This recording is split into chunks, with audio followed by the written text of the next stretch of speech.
Well, folks, it's that time once again, and what better way to say goodbye to 2024 than by talking about my 10 favorite movies of the entire year. I saw a whopping 80 new releases over the last 12 months, and I have finally zeroed in on what I believe is the best of the bunch. From vampire stories to musical biopics, the year was filled with a wide variety of offerings that made narrowing this list down a real challenge. But enough with the small talk, you know what the deal is here, so it's time to jump into my list of the 10 best movies of 2024. Coming in at number 10 is Kill, and if you ever wondered what it would look like if you tossed Snowpiercer and John Wick into a blender, then look no further than this badass little action movie out of India. The thing that really surprised me about this one is that it kind of lulls you into a false sense of security before it unleashes just a non-stop barrage of balls-to-the-wall action. The beginning of the movie is cheesy and on the nose to the point where you'll be like, wait, this is the film that people are saying is basically The Raid on a train? But then when that title card hits and the table has been set, you'll realize that you're in store for a claustrophobic buzzsaw of an action movie. The choreography here is completely next level when you consider the amount of space they have to work with, making it a roller coaster ride you can't afford to miss if you're a fan of the genre. Coming in at number 9 is Kingdom of the Planet of the Apes, and this proves that the franchise still has plenty of life left in it, because it somehow delivers one of the best entries yet, even though it's set in a post-Caesar world. Director Wes Ball does a fantastic job creating a visually stunning, well-paced continuation of the story, blending fresh mythology that I actually want to learn more about with real emotional stakes. The new ape characters played by Jeff Teague and Peter Macon are compelling and easy to root for, while Kevin Durant's villain Proximus Caesar pretty much steals every single scene that he's a part of. And then you have the visual effects this time around, which are mind-blowingly realistic, to the point that I'm convinced they basically just went out and trained a real pack of apes for this one. Rich themes and emotional depth keep the film engaging, balancing epic action with thoughtful storytelling. And if you're a fan of the franchise, this is a must-watch, and I can't wait to see where the saga heads next. Coming in at number 8 is Gladiator 2. My guy Ridley Scott is back, and despite all odds, he's still got a little bit of gas left in the tank after all these years. This sequel offers up an action-packed, over-the-top spectacle that's more punk rock than the original's classical composition. While it doesn't quite add up to the emotional depth of the first film, it makes up for it with wild set pieces involving rhino rides and Colosseum naval battles. Denzel Washington is in top form here, dishing out a performance that's menacing, funny, and Shakespearean all at once, and then the massive budget is put to great use, creating an immersive and authentic blockbuster experience that feels as epic as it should. In a year where big budget films have struggled to impress, Gladiator 2 is pure popcorn entertainment that definitely delivers. Coming in at number 7 is Anora. Sean Baker continues to make these grounded and darkly comedic slice of life films that go completely off the rails,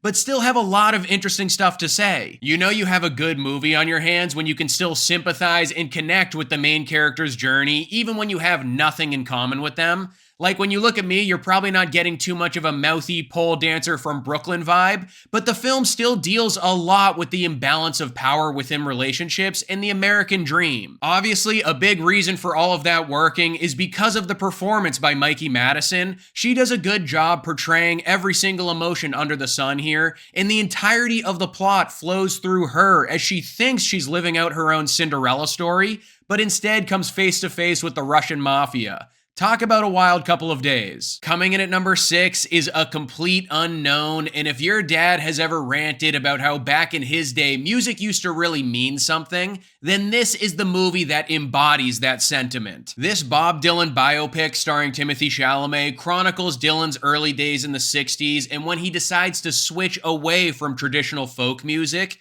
And Chalamet does a solid job here, especially during all of those concert scenes. And he's backed by an incredible supporting cast, including Boyd Holbrook, who plays a fantastic Johnny Cash. But the film really leans heavily into its musical numbers, kind of making it feel like a concert movie more than a traditional biopic, which is definitely a unique way to chart Dylan's musical evolution. At 2.5 hours long, it's not the most rewatchable movie unless you're already a die-hard Dylan fan, but the performances and the direction make it worth experiencing at least once. If you love music history or just appreciate well-acted films, this is a home run. Coming in at number 5 is The Substance, and this is a glitter-drenched, gore-filled body horror movie that feels like Barbie meets Frankenstein in the best and grossest way possible. This wild ride dives into beauty standards, self-worth, and reinvention using practical effects that would make John Carpenter himself squirm in his seat. Demi Moore absolutely crushes it in a role that challenges Hollywood's obsession with youth, while Margaret Qualley plays her other half with precision, and Dennis Quaid rounds out a cast that fully embraces the chaos. The film balances shocking visuals with biting social commentary to make you laugh, wince, and think in equal measure. It may run a little bit long, but it all feels necessary to deliver its absurd, unforgettable impact. The Substance is truly bizarre, hilarious, and disturbing, which is exactly what a great body horror film should be. Coming in at number 4 is The Bike Riders, and this truly feels like a gritty modern-day classic, a film that your dad would have made you watch when you were way too young if it had come out 40 years ago. Jeff Nichols really nails the Americana vibe with a raw, almost documentary-like style that captures the chaotic energy and complex relationships of a 1960s motorcycle gang. Tom Hardy delivers a quietly powerful performance as the gruff leader and honestly does the best acting I've seen out of him in years,